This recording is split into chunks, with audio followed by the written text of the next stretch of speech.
20 minute में south Mumbai से नई मुंबई, 12 मिनट में मरीन ड्राइव से वर्ली, अंडरग्राउंड मेट्रो सीधा एयरपोर्ट तक और एक नया इंटरनेशनल एयरपोर्ट जो 9 करोड़ यात्रियों को संभाल सकेगा।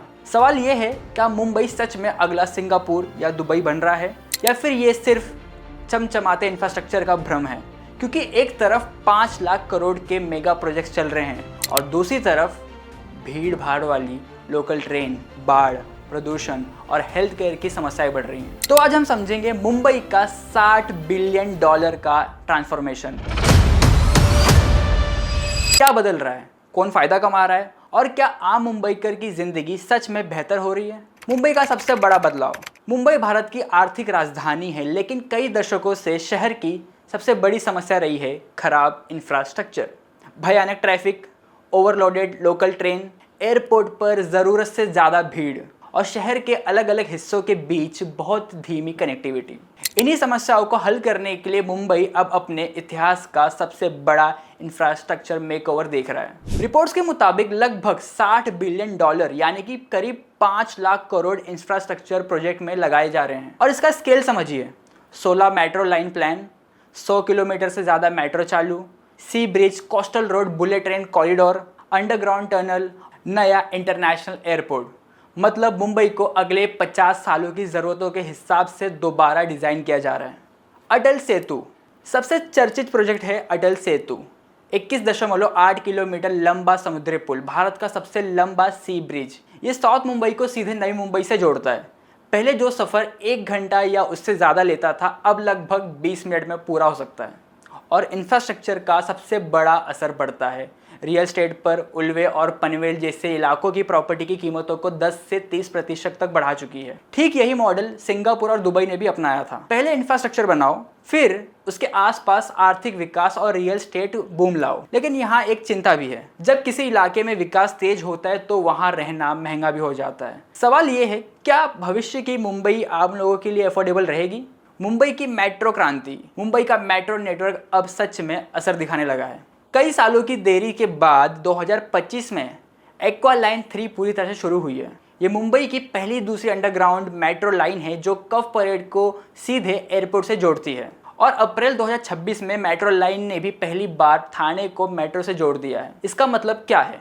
मुंबई धीरे धीरे कार पर निर्भर शहर से पब्लिक ट्रांसपोर्ट आधारित शहर बन रहा है। अब बात कोस्टल रोड की। मरीन ड्राइव से वर्ली तक का सफ़र पहले जो ट्रैफिक में 40 मिनट लेता था, अब लगभग 12 मिनट पूरा हो सकता है। समय बचना सिर्फ सुविधा नहीं होता।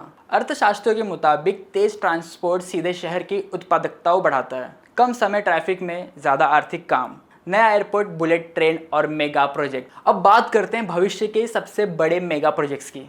सबसे महत्वपूर्ण, नई मुंबई इंटरनेशनल एयरपोर्ट, लगभग $2 बिलियन की लागत वाला प्रोजेक्ट, जिसकी क्षमता करीब 9 करोड़ यात्रियों की होगी। मुंबई का मौजूदा एयरपोर्ट पहले ही अपनी क्षमता के करीब पहुंच चुका है, इसलिए नया एयरपोर्ट शहर भविष्य के लिए बेहद ज़रूरी माना जा रहा है। इसके बाद आता है Mumbai Ahmedabad bullet train project. 508 kilometre लंबा कॉरिडोर, लगभग 320 किलोमीटर प्रति घंटे की रफ्तार। अगर ये पूरी तरह से चालू हो जाता है तो मुंबई और अहमदाबाद के बीच का यात्रा का तरीका ही बदल जाएगा। और एक बेहद दिलचस्प प्रोजेक्ट है Thane Borivali twin tunnel.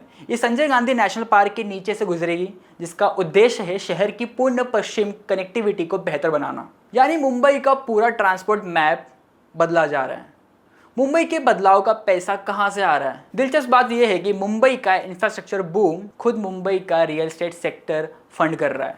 Reports के अनुसार 2025-2026 में बिल्डरों द्वारा दिए गए रीडेवलपमेंट प्रीमियम लगभग 11 करोड़ 626 करोड़ तक पहुंच गए हैं और ये बीएमसी की सबसे बड़ी कमाई बन गई है, प्रॉपर्टी टैक्स से भी ज़्यादा। मतलब बिल्डर्स शहर को दोबारा बना रहे हैं और उन्हीं के पैसों से शहर में प्रोजेक्ट्स भी चल रहे हैं। इसलिए आज मुंबई में हर तरफ रीडेवलपमेंट दिखाई दे रहा है। पुरानी इमारतें टूट रही हैं, नई हाई राइज बिल्डिंग बन रही हैं। लेकिन आलोचकों का कहना है कि क्या मुंबई सिर्फ अमीरों का शहर बनती जा रही है? अब सबसे बड़ा सवाल और सबसे ज़रूरी सवाल, क्या सिर्फ चमचमाती सड़कें और ऊंची इमारतें किसी शहर को विश्वस्तरीय बना देती है? ज़रूरी नहीं। सिंगापुर और दुबई सिर्फ स्काईलाइन की वजह से सफल नहीं बने, उन्होंने साथ में निवेश किया। हेल्थ केयर, सफाई, बेहतर प्रशासन, पब्लिक हाउसिंग, पर्यावरण और टिकाऊ विकास में मुंबई में अभी भी कई बड़ी समस्याएं हैं।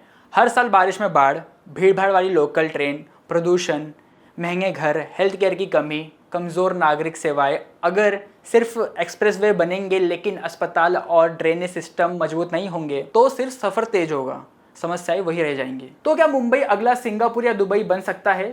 संभावना बिल्कुल, स्केल बहुत बड़ा, निवेश ऐतिहासिक बदलाव। लेकिन असली सफलता सिर्फ इंफ्रास्ट्रक्चर तय नहीं होंगी, असली सफलता तय होंगी जब आम आदमी की ज़िंदगी आसान बने, बाढ़ कम हो, पब्लिक ट्रांसपोर्ट भरोसेमंद बने, हेल्थ केयर सबके लिए उपलब्ध हो और शहर सबके लिए रहने के लायक रहे। मुंबई आज एक ऐसे मोड़ पर खड़ा है जहां अगले 10 साल तक तय करेंगे कि ये बदलाव सिर्फ दिखावा था या सच में एक विश्व स्तरीय शहरी क्रांति। आपको क्या लगता है, मुंबई अगला सिंगापुर या दुबई बन सकता है या अपनी अलग पहचान बनाएगा?